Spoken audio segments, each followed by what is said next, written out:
everyone, welcome back to another lesson. Today's learning goal is I can apply the Pythagorean theorem to find a missing side length.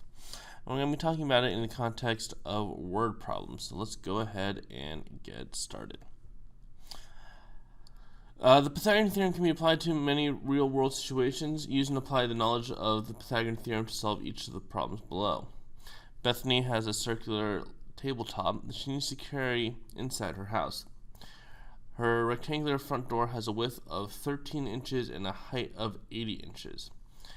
If the tabletop has a diameter of 86 inches, will it fit through the door?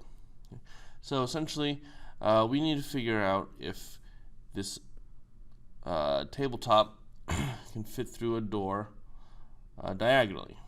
Okay, so we need to see if this diagonal from the corner to this corner of the door is going to be bigger or smaller than 86 inches. We know that a rectangle has 90-degree angles, so we can use the Pythagorean theorem. What we need to figure out, like we just said, is the distance of the door, the diagonal distance of the door, is it greater than 86 inches? So let's go ahead and find out. Again, we know that the height of the door is 80 inches. And the length is 36 inches. So we know that 80 squared plus 36 squared will get us this c squared, the diagonal length. Okay.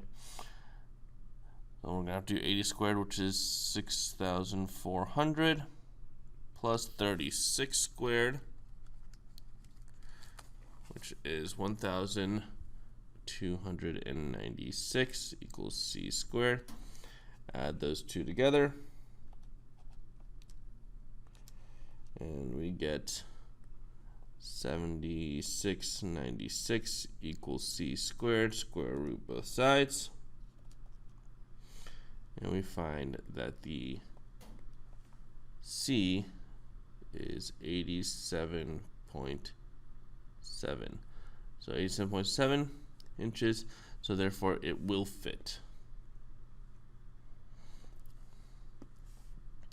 Here, Greg plays at a baseball field where the diamond is a square with each side of the square measuring 90 feet.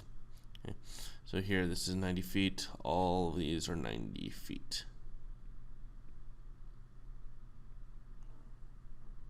Okay. If a baseball was thrown from home plate to second base and then from second base to third base, how many feet did the baseball travel? Round your answer to the nearest tenth. Well, what we know is that there are 90-degree angles on a baseball field between the bases.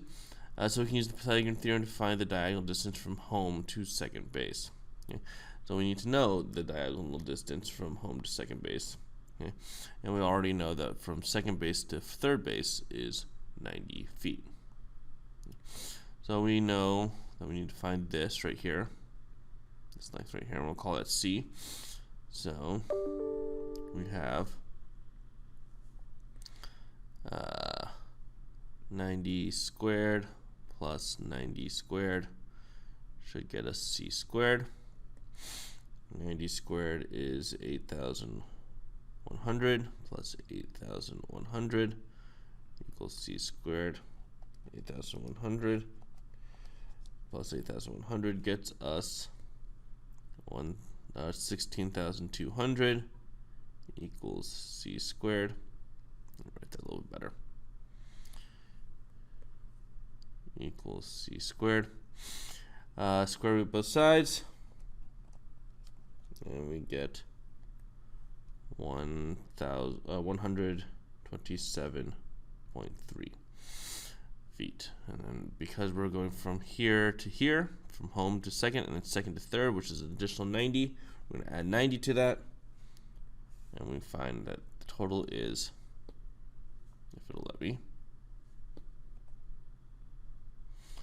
the total is 217.3 feet. Go ahead and try number 3 out on your own. What you should have found was that your answer was $19.68, because we use the Pythagorean theorem, we find that this length is 10 feet. Add all the lengths together, multiply them by 82 cents because it's 82 cents per foot. We get 1968.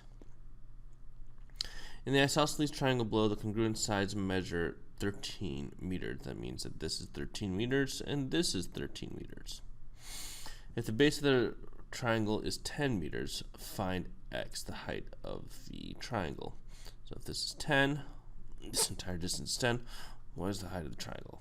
Go ahead and try that out. What you should have found was that x equals 12 meters because we have 5 squared, because this distance from here to here is going to be 5. If this entire distance is 10, subtract 25 from both sides, we get b squared equals 144. Square root of both sides, b is 12 meters. To travel to her friend's house, Julie normally walks 63 yards north and 16 yards west, as shown. How many yards shorter would it be if Julie took the diagonal shortcut x? Go ahead and try this out on your own.